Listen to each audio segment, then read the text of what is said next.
Good afternoon, everyone. Thank you very much for joining us on this Finding Your Influence Voice webinar. Amazing attendees. We've got over 350 people attending already. Everyone, by the looks of it, or most people looks of it, are using the chat. Again, moving forward through this webinar, if you have a question or you want some information, please use the chat box. If the chat box isn't visible, there's a black tab at the top on the right hand side with a white arrow. If you click on that and then click on chat box, that should then click out the chat box for you to do that. We'll kick off the webinar now. I'd like to introduce myself. My name is Rob Austin Goodall. I'll be moderating the webinar. It will be delivered by my colleague Andy Webber. If I click on the next screen, and you can see our very attractive portraits that we have there. What I'll do now, I know that there's a lot of content to get through, so I'll hand you straight over to Andy. Again, enjoy, and Andy, off to you. Thank you, Rob. Thank you very much indeed, and welcome everybody to today's session. As Rob says, my name's Andy. I'm a principal consultant with the institution, which means that I have, over the last 20 years or so, been delivering various different workshops around the world and meeting loads of people from loads of different places, for which I'm eternally grateful for that opportunity that I've been given.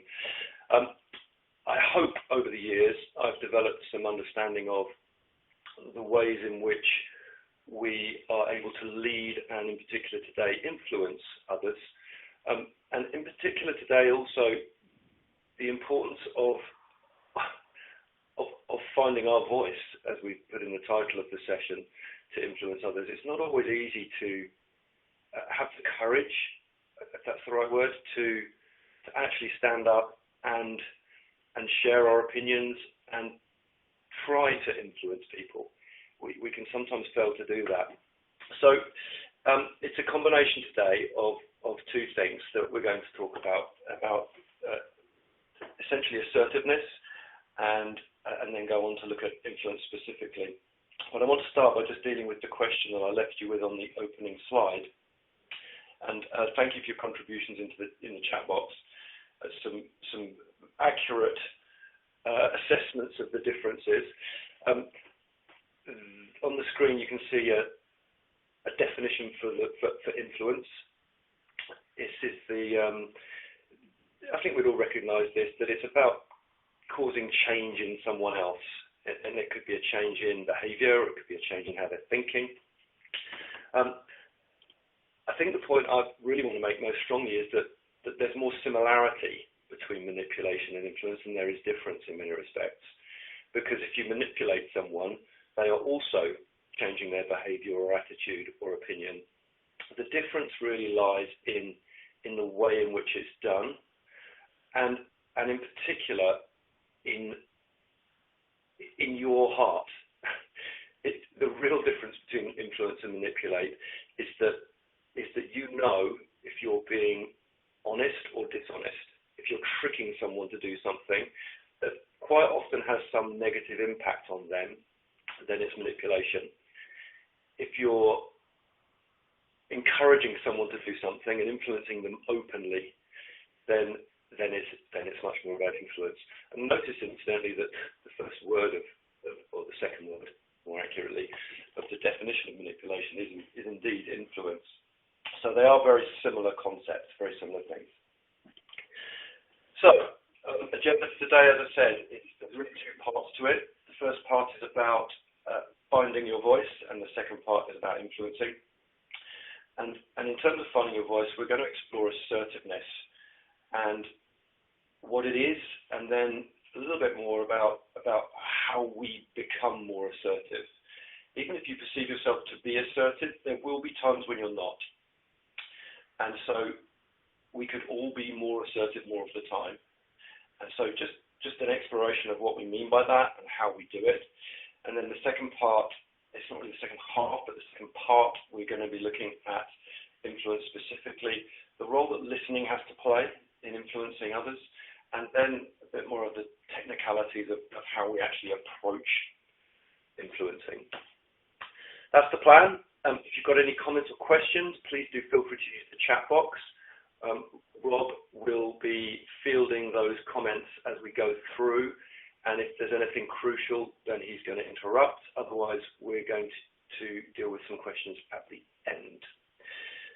So, to make a start, this is a quote that I've always loved very much, and it's, if you don't recognise the gentleman on the right-hand side, it's Mr. Shakespeare.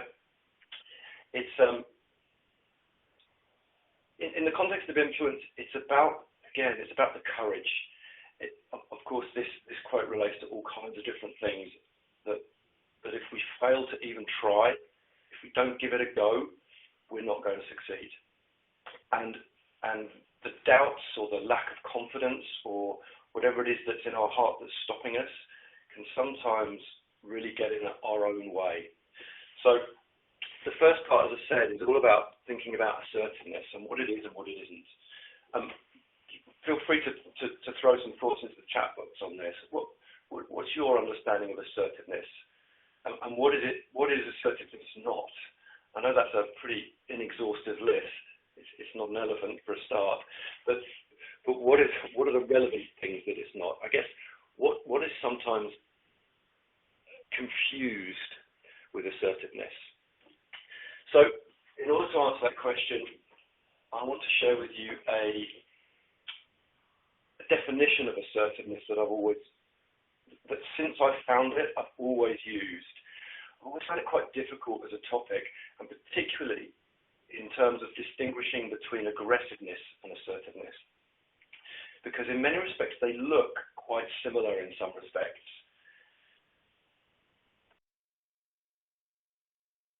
So, a crucial part of this is this part that I've put in bold at the start. And assertiveness is as much a state of mind as it is a set of behaviours, although the two are inextricably linked, as we'll see.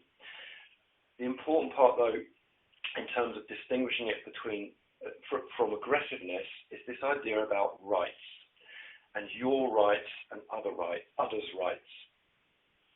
So when you're being assertive, you're standing up for your own rights, and you're not violating the rights of others, and even better, you're standing up for the rights of others as well. If we compare that to aggressiveness and submissiveness, and these aren't definitions, these are my statements using the same sorts of words to distinguish between these things. Aggressiveness is still standing up for your own rights, but it's either not caring about or compromising actively the rights of others. So when we come to talk about the behaviours in a second, try and remember this definition and this difference between aggressive and assertive behaviour. In many respects, they often look similar, but there is a core difference underneath. And sometimes it's a little bit like the difference between influence and manipulation, in that you know in your heart whether you're being assertive or aggressive. And the same with submissive.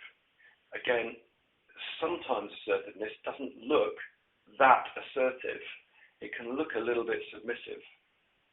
But if you know that you're standing up for your own rights, then it's assertiveness, not submissiveness. Let me try and explain that a little bit more, because we quite often think of almost like a spectrum, with aggressive at one end and submissive at the other, with assertiveness somewhere in the middle.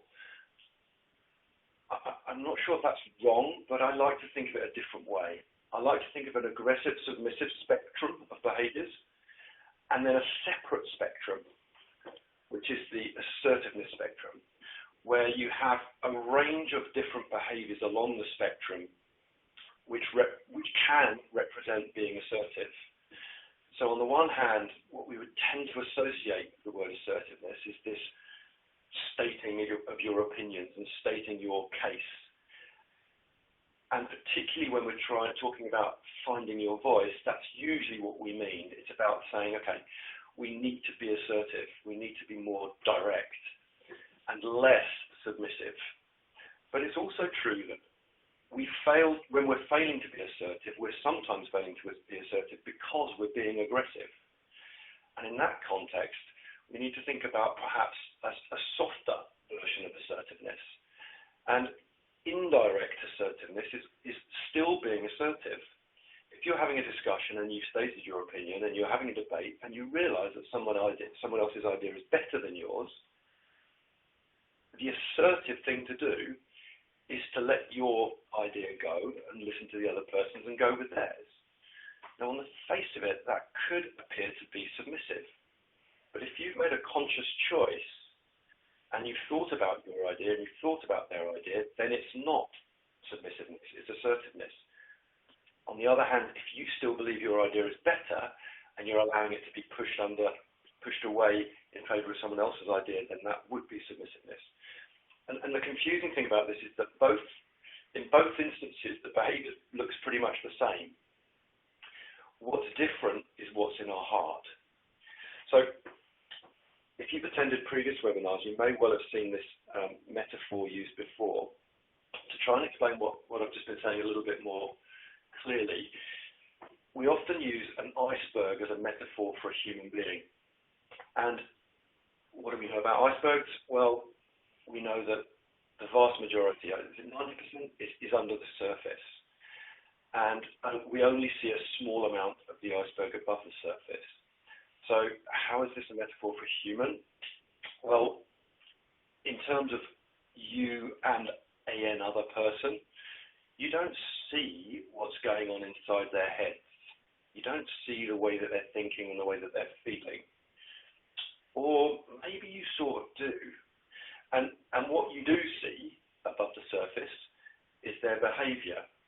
And behaviour above the surface is a reflection of a whole host of things underneath the surface that's going on underneath that we can't see, including someone's attitude towards something, or using the words in the definition we just mentioned, the person's state of mind, how confident they might feel, which will definitely have an impact on how assertive you are being, your general levels of self-esteem, and a host of other things that are perhaps less relevant to today's discussion, things like personality, maybe your mood, your objectives in a particular situation, the circumstances of the situation itself.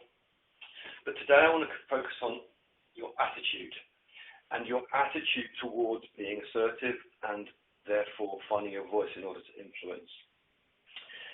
All of those things drive the behaviour above the surface. And the slightly tricky part about this is that we recognise that. We know I think I know how you feel because of your behaviour above the surface. From your body language, for example, I might be able to tell that you're happy or sad or frustrated or angry or nervous.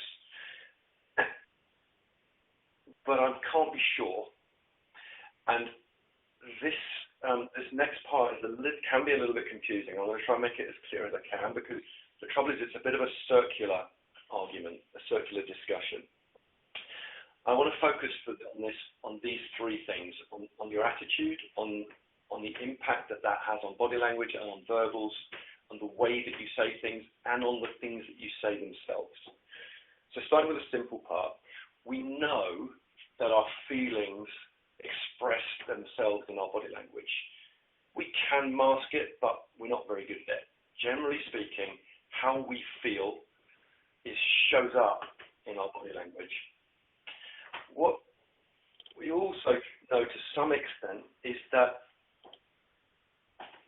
our attitude also drives the way that we say things. It's a little bit less obvious, but if someone's feeling nervous, you might be able to hear that in their tone, for example. It's also true that the words we use, the words themselves change depending on how we're feeling. If we're feeling nervous, we'll tend to soften messages. If we're feeling a lack of confidence, we'll tend to use slightly different words to express ourselves and reveal that uncertainty in the way that we're speaking. So, in terms of behaving more assertively, which we're going to talk about in a second, we can focus on all of these three things. For today, because of time restraints, we're going to focus very much on the verbals. It's probably the simplest thing to address, but I'm going to give you a couple of thoughts on attitude and body language as well. Crucially, why does body language matter and attitude matter? The interesting part about this is that actually the reverse is also true. We know that our attitude affects our body language and the way that we say things, and I'm suggesting that the things that we say, the words that we use are also affected, but the reverse is also true.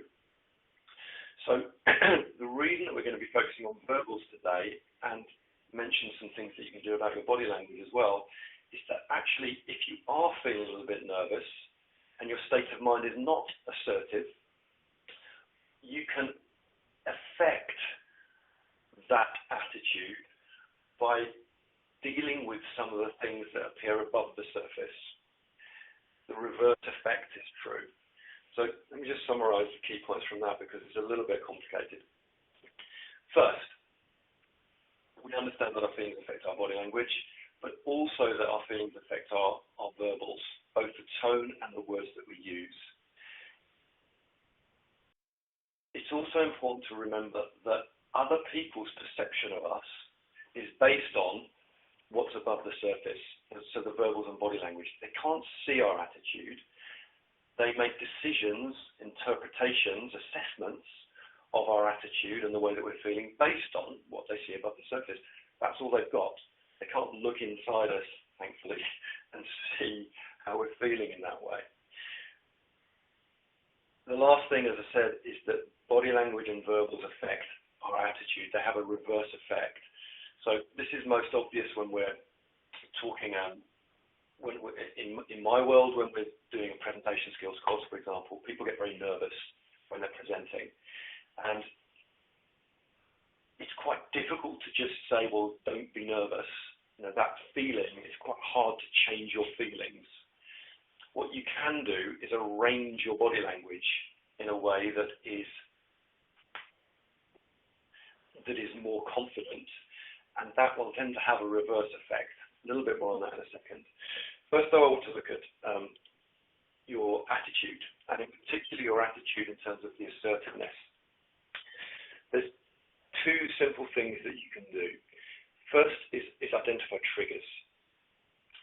Triggers for non-assertive behaviour.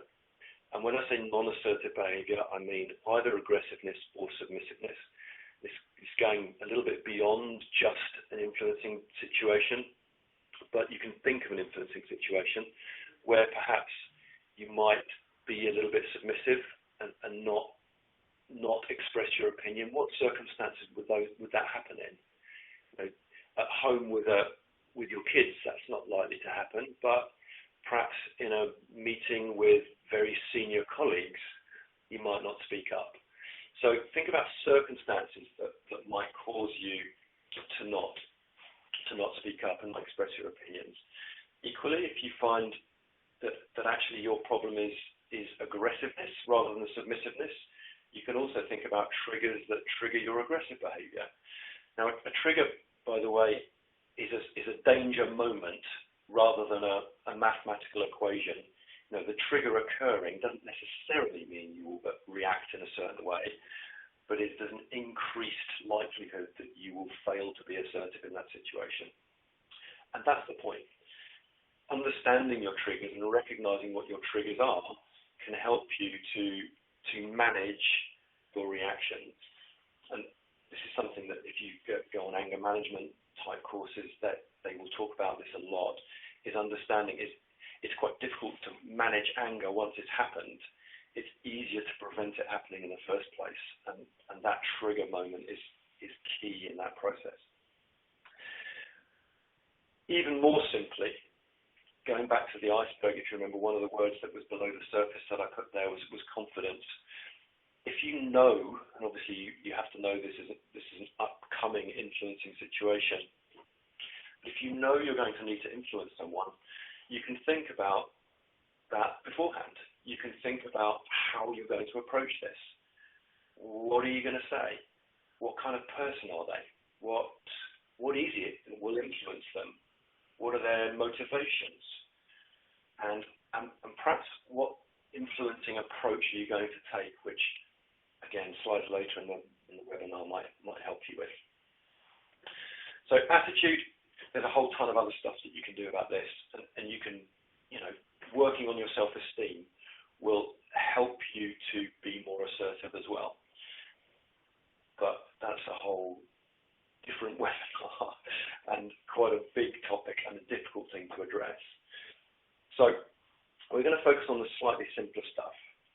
I'm not going to talk about body language too much, other than to reiterate what I've already said.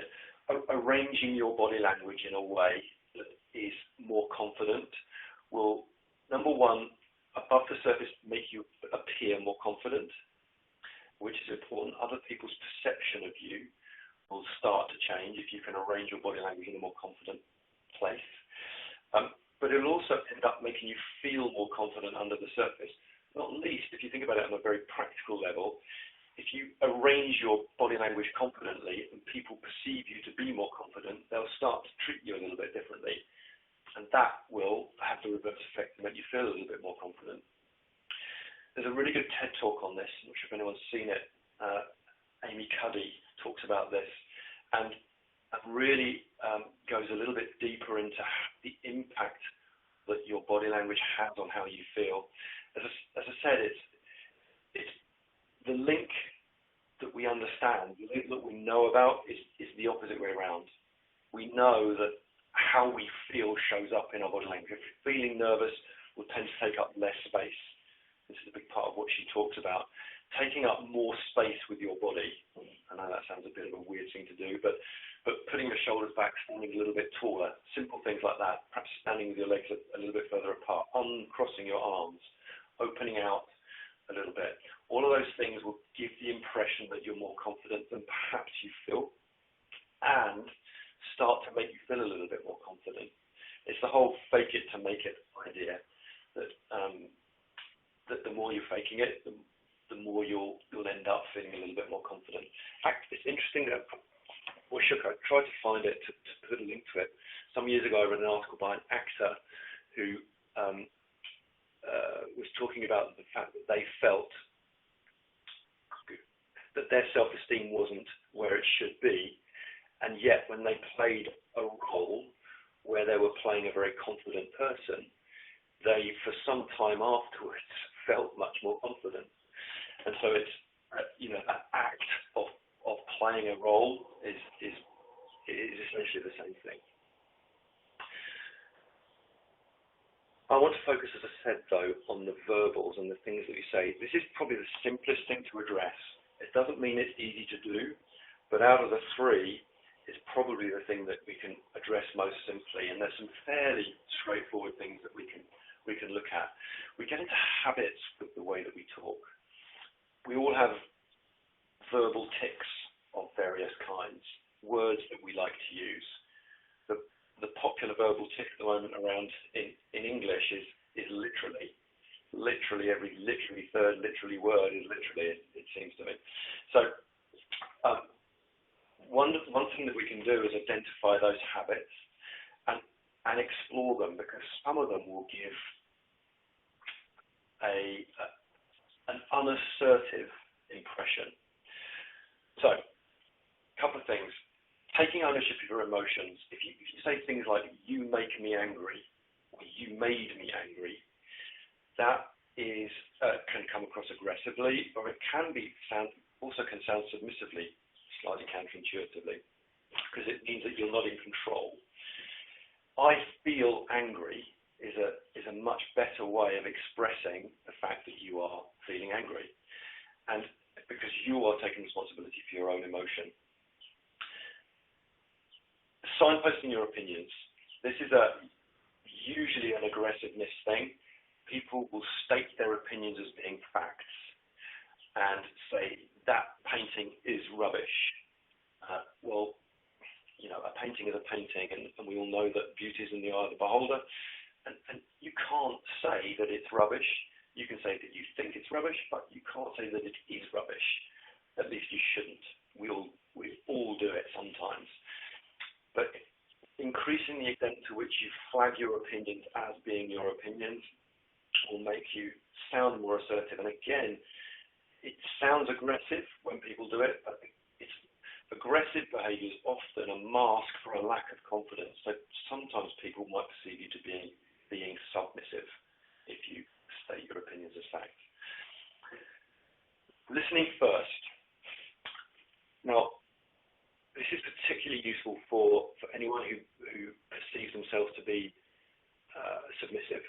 So in terms of finding your voice, and we're going to explore this a little bit more in a few slides' time, listening is something that we're good at if we're submissive. It's an easy thing to do. And so when we're involved in some kind of interaction, conversation, listening first is what we would do instinctively anyway. All I'm asking you to do really is listen more actively by asking questions. You're still listening, but you're listening in a more involved and interactive way and asking questions and investigating somebody else's opinion. And that has two impacts. Number one, it gets you involved, you're now part of the conversation. And what will often happen is there's a subconscious spirit of reciprocity in the other person. By asking them questions and investigating their opinions and finding out how they're seeing this, it will often trigger the reciprocal arrangement where they want to find out about what you think. And so they'll ask you a question. And once you can ask a question, even if you're feeling a little bit submissive, you're much more likely to express it. Simple language. Another one of my favourite quotes from Uncle Albert. This is particularly relevant for us engineers. We have a tendency to want to sound clever, and if we're not careful, sounding clever actually doesn't sound clever at all. And it's important that we are able to express our interest in our technical areas to others in terms that others are going to understand. And if we can't do that, then it's pointless even bothering to have the conversation. Albert did also say, by the way, there's a bit of a caveat to that it's that we shouldn't oversimplify. But nonetheless, it's important that we use words that other people understand. And this doesn't apply just in an engineering context. It applies in all contexts. I'm guilty of it when I run training workshops. If I use language that is too complex for no apparent reason, then that actually doesn't make me sound clever. It has the opposite effect, in fact. So simple language is important. This is a particularly interesting one, I think, because we use softeners in contexts where we're feeling nervous, but we also get into the habit of using certain, as I was mentioning earlier, verbal tics that can get in the way of us expressing ourselves effectively. So softeners are all these kinds of funny little words that we use that really are meaningless in a sentence, but they usually soften the message. So when we want to express our opinion, when we want to say, I think we should do it this way, we'll sometimes, if we're feeling nervous, we'll say, well, I'm not sure if I'm right, but maybe, sorry, could I just, sorry, yeah, I'm not sure if this is right, but perhaps we could do it this way. And it just deletes the importance of our opinion. We have a right to have an opinion, and we have a right to express our opinion, which goes back to this idea of rights and assertiveness. So express your opinion and don't apologize for it. The second part of this is particularly I'm hoping my whole family is here in the house somewhere. I've ordered them out, and I'm hoping my wife can't hear me because she has a habit of using the phrase kind of. It's not that she's feeling unassertive. She's just got into the habit of inserting kind of in sentences. And what that does is it makes her potentially appear unassertive. Again, going back to the iceberg, it's a combination of things. It's both how we feel underneath and how we look to others. So check your language. Check your language on an everyday basis, and check your language when you're feeling unassertive. When one of those triggers occurs, think about how you're expressing your opinion.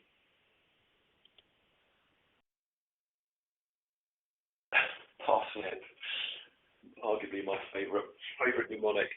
This is something that we often use when we're talking about public speaking, presenting, those kinds of things. And it's really all about the tone of our voice, or the way that we're saying things rather than the words themselves. And it's just almost like a little checklist of thinking about how you're using your voice. And some of the things that you can think about to help you express yourself more effectively, and also address that feeling of confidence. If you're not feeling confident and you want to feel more confident,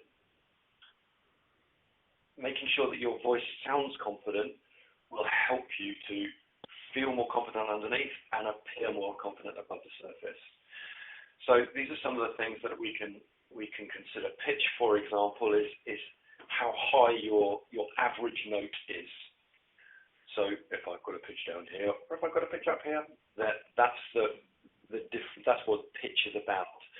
And generally speaking, it's true for about 80 or 90% of people, is that when we get nervous, we tend to speak higher because our tension in our vocal cords expresses itself in raising the note a little bit higher.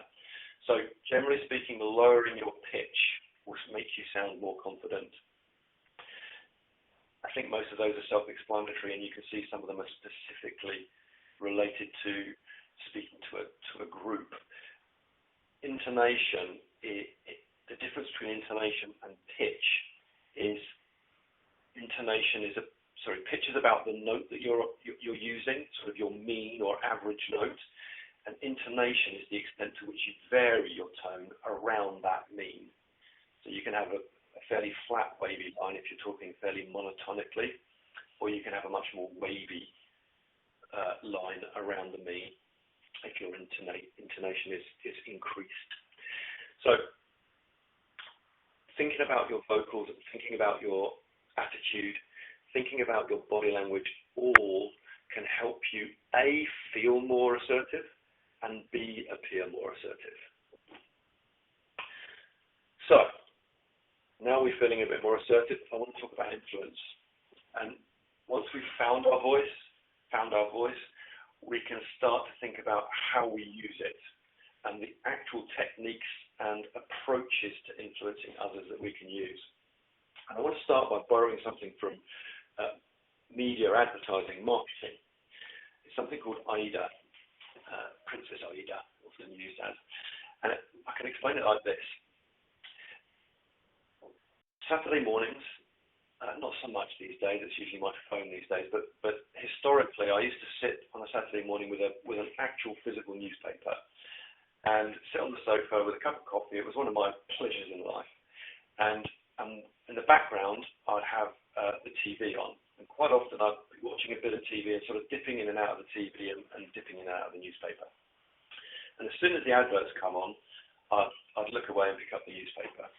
And occasionally, when an advert would come on, I'd look back up at the newspaper and back at the TV, because the advert was able to grab my attention. If I looked at the TV and it wasn't anything that was of interest to me, I'd look back to my newspaper. But occasionally, I'd actually put the newspaper down because the advertisement was able to grab my interest. Now, once the advertiser's got my attention and my interest, there's a decent chance I'm going to watch the whole advert. But they also need to make sure that they find a way to make me want whatever it is they're selling enough that I go out and buy it. Now, we can use this exact same set of ideas when we're thinking about influencing someone. It's pointless having an incredibly elaborate and beautiful influencing approach if the person you're trying to influence isn't paying any attention to you. So The first thing you need to do is make sure that they're actually just listening. So, are you listening to me now? Chances are that you're probably listening a bit more intently than you were before I said that sentence. So there are various things that we can do to grab people's attention. And once you've got their attention, there are things that affect the way in which you're listening to me as well. So first thing, let's look at me. The way that I'm saying things, the way that I'm saying things is also obviously about me, but in the first instance, it's about who I am. Do you like me? Do you trust me? Do you think I know what I'm talking about? Do you think do I sound right? All of those things, probably at an unconscious level, maybe at a conscious level in this kind of context, you'll be making decisions about me. And please don't write it in the chat box, especially if you don't like me. But what I'm saying, of course, is really important too. And if the things that I'm talking about are of interest to you, you'll be maintaining much more attention. If they're not, then you won't be listening. If you agree with what I'm saying, or if you vehemently disagree with what I'm saying, that will affect the way in which you're listening to me. If you think you already know what's coming next, then again, you'll tend to lose attention a little bit. So being aware of the way that you're saying things is also important, as well as what we're saying. So how I'm saying it, do I sound boring? Do I sound confident? Is it pitched at the right level for you? I.e., do you understand it? Particularly relevant at a technical level. And then, of course, there's you. And what are your circumstances? Are you in the middle of fighting off screaming kids around you? Are you trying to write an email at the same time? Are you tired? Are you, et cetera, et cetera? Important thing here is going back to AIDA. If you're going to influence someone, they need to be listening to you. And there are various tricks that we can use, or various techniques, if you like, that we can use that will help us to gain people's attention. And going back to what we said earlier, probably the most crucial one is listen first.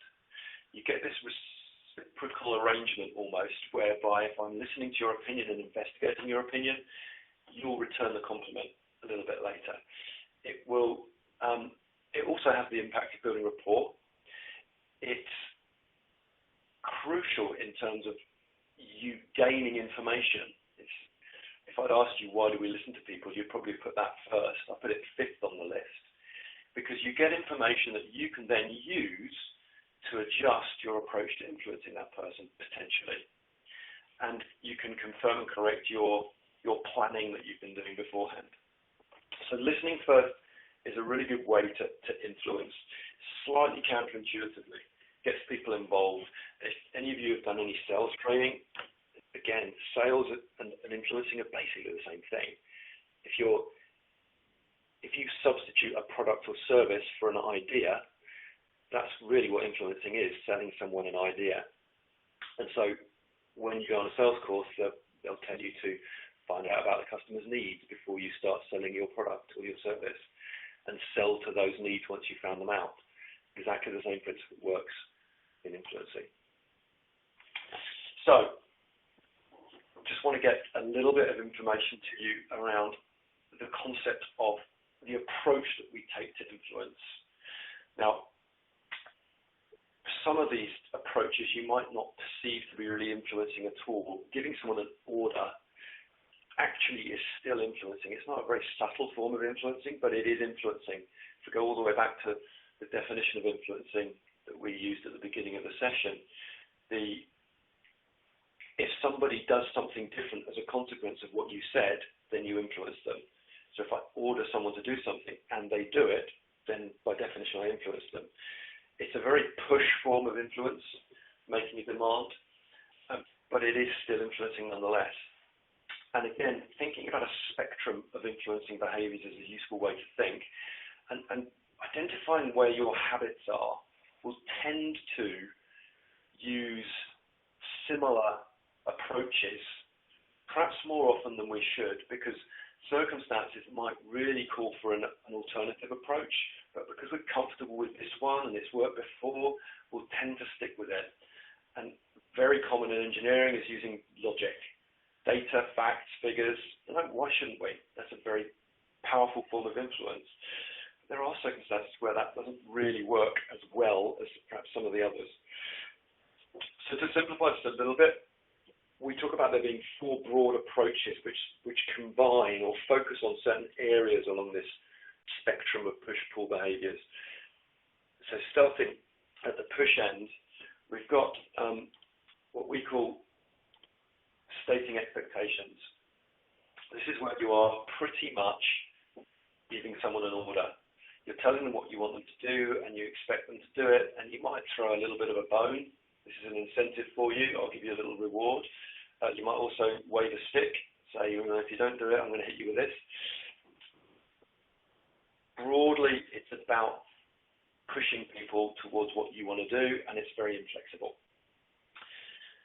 Moving along the spectrum a little bit to somewhere near the middle, but still push-pull, would be the one that I was just talking about that we see a lot in engineering, this idea of convincing with logic. This is what I think we should do, and this is why. And backing it up with facts and figures and information and data, and maybe listening to what they've got to say, but then saying, no, we need to do it this way because, and re-explaining. Moving a little bit further along, we're into the pull side. So this is where we're actually involving them a lot more.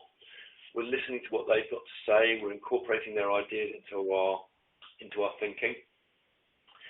And it's much more about seeking a win-win outcome. So I've still got what I want to achieve here, but I'm much more willing to listen to what you want to achieve, and in particular, perhaps how we achieve this.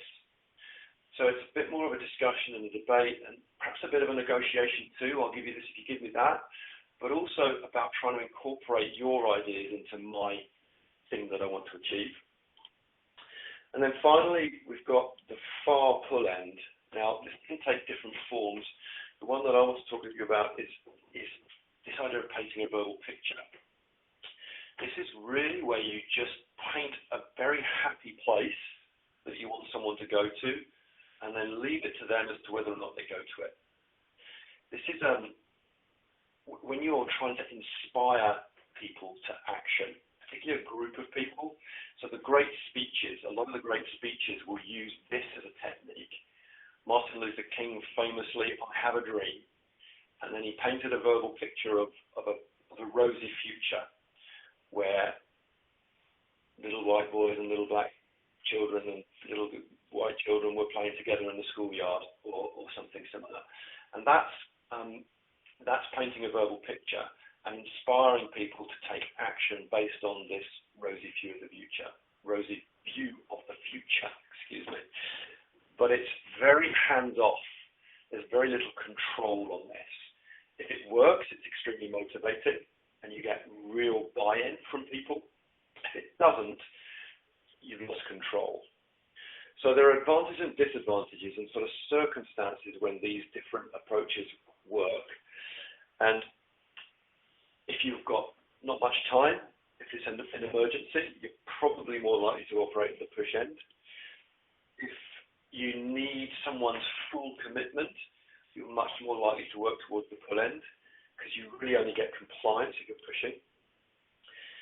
If you've got no flexibility really in the approach that you're going to take, nor in your objective, you're going to have to be a bit more pushy because it's a negotiation, or it might not even happen if you're painting a verbal picture at the pull end. You're going to need to be flexible about this or have flexibility in your situation. And you might also think about what's most important here. Is it more important for you to maintain and build the relationship with this person, or is the objective itself more important? And then, is it a quick decision, or is it more creativity that we need? Clearly, the more involved other people are, the more creative that you're going to, more creativity you're going to have in the approach. So, to summarize, we've looked at, a little bit of a double click, there was a bit of a lag there. We've looked at assertiveness, we've looked at the way you think and the way you talk and the impact that has on how you feel underneath, as well as the reverse, of course, being true, how you feel underneath impacts on the way that you express yourself. we've talked about the importance of listening in particular, both in terms of assertiveness and also in terms of influencing, and how we need to get their attention. A good way of doing that is by listening first. And then most recently, we've just been exploring these different push-pull styles and the importance of flexing your style along that spectrum of approaches based on the context, the situation that you find yourself in, and what you need from the situation. I'm going to hand back to Rob to field questions. But while Rob's talking, if you haven't got questions, you might want to just have a look at the case study, the situation that I'm going to leave on the screen, and you can make a decision as to what you think the right approach would be in this particular influence scenario. Rob, over to you. Thank you, Andy, for that excellent delivery. There are a number of questions that have come in. First sort of section was about sort of submissive and aggressive behaviour. So the first one was, can it be seen as being too submissive in taking too long to process and listen to the answer before formatting a response? Yeah, this is I saw some of these go through and hesitated to deal with them at the time, but felt that I would end up being late and overrunning, so stuck to the time. It's a really tricky question, but it's slightly contradictory.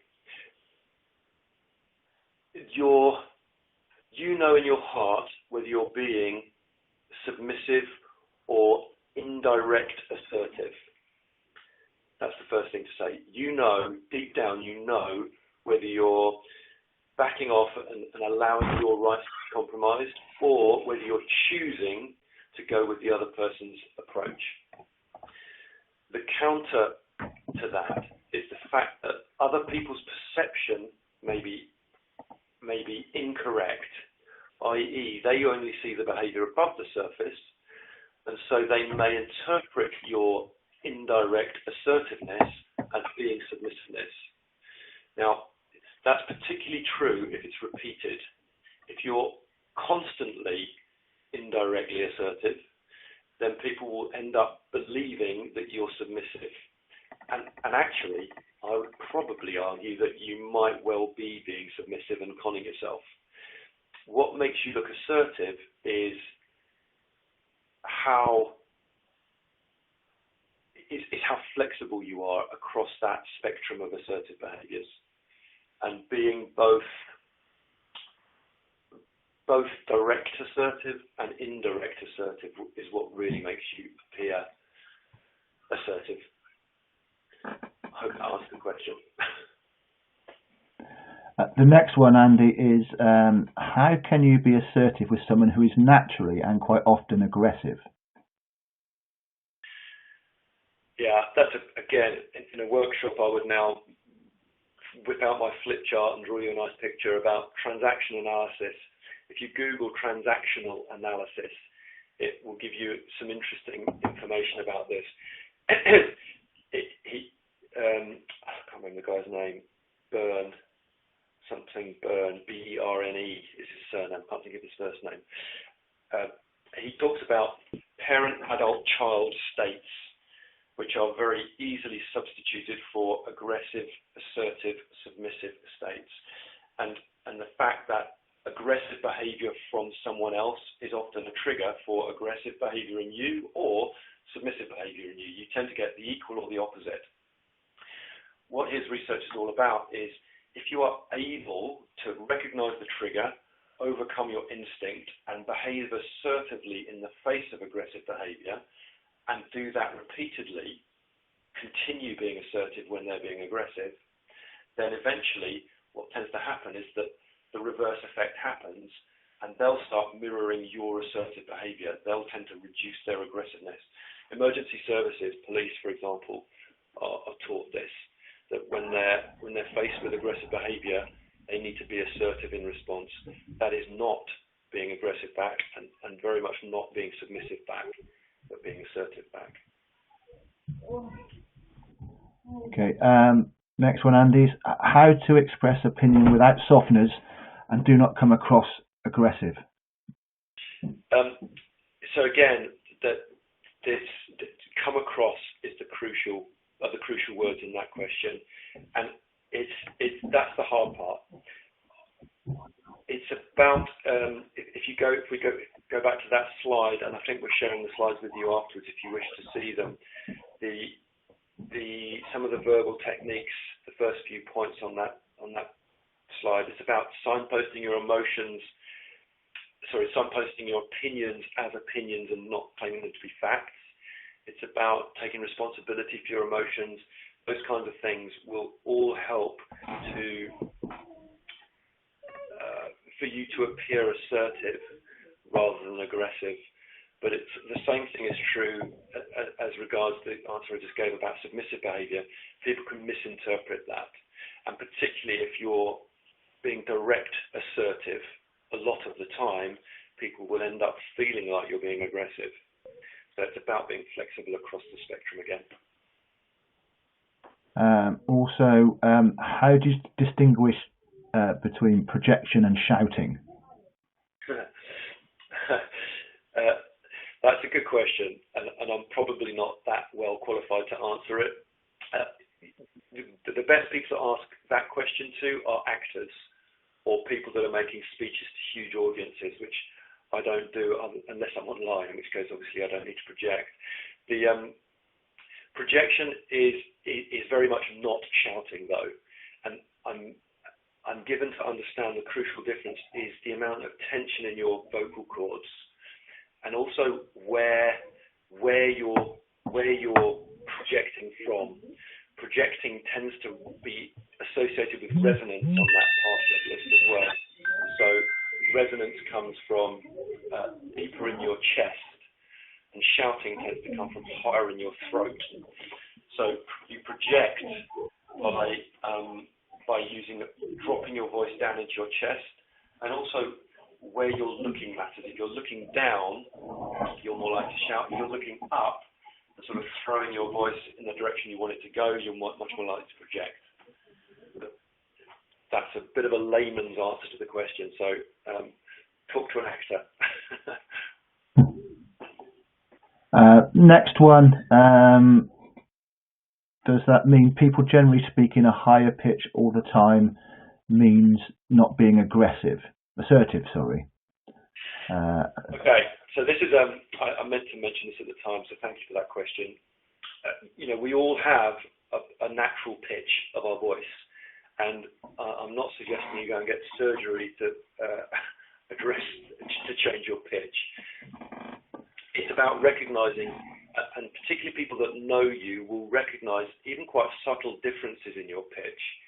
So if your pitch gets a little bit higher than normal, then you will probably be perceived as being not in your normal state, often nervous, might be frustrated as well, or angry. So the pitch, if your pitch, it is a little bit unfair, but there is some truth in the suggestion in the question that people tend to be more believable the lower their pitch is. And so the higher your pitch, you might be perceived to be less assertive. Yes. So you might have to work a little bit harder if you've got a naturally high pitch. Cool. The next one is any advice on influencing via telecommunication, especially in the current emergence of online job interviews? Well, interestingly, and a big plug for a week or two's time, I can't remember if it's next week or the week after, 2 weeks I think, we're actually going to be running another webinar on communicating virtually for fairly obvious reasons in the current circumstances. So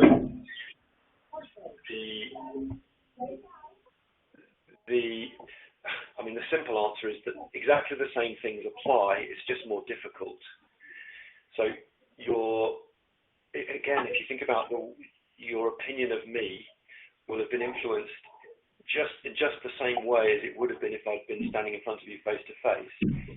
It's actually much harder for me to make a connection with you all because because I'm faceless and because I'm coming across the ether rather than being there with you in an auditorium of some kind. So it's just more difficult. But that said, all of the techniques that I've mentioned apply. The fact that body language, for example, is deleted, you don't see my body language unless you've got a video conference going. If you take one of the things away, the other things become more important, sort of amplified. I think that's the shortest question. It's a huge question, and I'd urge you to attend the webinar in a couple of weeks' time. I'm pretty convinced it's 2 weeks. Yeah. And then the final one I've got on my list before we go to the chat box is, in a business scenario where you often are constrained by resource and time pressures, when would you choose to use the pull technique? I'd refer to the slide with the different scenarios, different sort of lines on them. The simple answer to the question is when I need commitment. When actually, even if I'm in a rush and I'm in a hurry, I need commitment from someone. If I need their commitment, I need to get them involved in some way. If I just give them an order, they may or may not comply with that, and they definitely, no, not definitely, delete that word. They are much less likely to feel brought into it. There are circumstances when actually you get commitment from using a push approach. The building's on fire, for example, and somebody doesn't know how to get out. You say, right, stand up, turn left, down the stairs, turn right, out the door, I'll meet you by the tree. People are going to be delighted with that. But you're much less likely to get commitment from people when you use directive influencing approaches. Cool. Thank you, Andy. How much do you think that a person's behaviour is influenced by their personal circumstances? Massively. And it's one of the crucial things below the surface of the water. So the way that you're thinking is influenced by your personal circumstances. That doesn't mean you can't override it, but it is a major factor in the way in which we behave above the surface. It's how we sometimes know, even though somebody hasn't said anything, we know that something isn't right with them. We pick it up in the subtle way in which they're speaking and the body language that they show and the tone that they're using. There's a long one here from Nathan, by the looks of it. I probably seem to have an issue with pitching intonation during presentation or public speaking. I have this natural deep bass voice and seem to feel that I'm too loud and people complain not hearing me clearly. I seem to get people telling, can you be louder a bit? Can you advise this, please? Advise on this, please. It's quite a specific one, I think. It's a tricky one. It's the answer is practice. It really is simply a question of practicing speaking a bit louder. But I would avoid thinking of loudness. I think projection. Projection is a better attitude to develop the behaviour that you're looking for, which is to be a little bit clearer and a bit more hearable, if that's a word. So think about projecting rather than shouting or speaking louder, and lift your head up. Speak to the back of the room rather than speaking to the front of the room. That's something else that can sometimes help. And interestingly, you mentioned that your voice is low. That's usually less of a problem. If you've got a bass voice, usually people tend to have a better projection naturally. So if you can think about projecting to the back of the room, I mean, it's a simple tip, and without actually being there with you, it's difficult to know.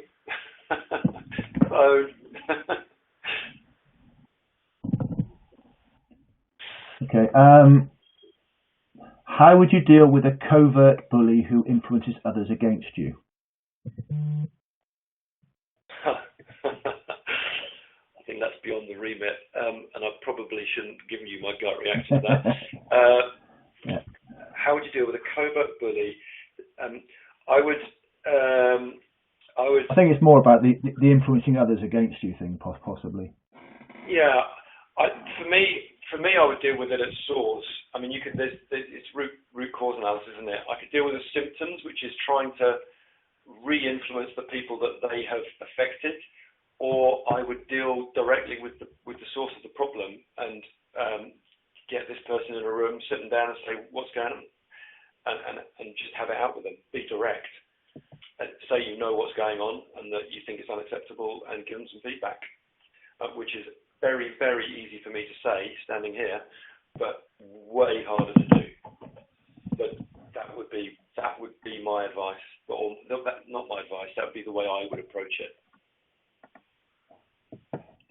Excellent, and I think that brings us to the end, Andy. Thank you everyone for attending. 1:30 now. As you've probably seen in the chat box, the webinar will be available in a couple of days via the LMS. If you log on to that and search for webinars on the My Courses tab, you can access that. We have a number of upcoming courses that we're delivering, situation willing, for new engineering, senior engineering and comms and influencing, towards the back end of June, July, September, November. Again, currently these courses are on, but obviously circumstances may dictate they do that. But please log on to the LMS, access the 35, when this is on 36 archived webinars that covers both non-technical and technical projects, and please join us in a couple of weeks' time for our next webinar, and then every other week after that. And thank you for attending. Thanks, everyone.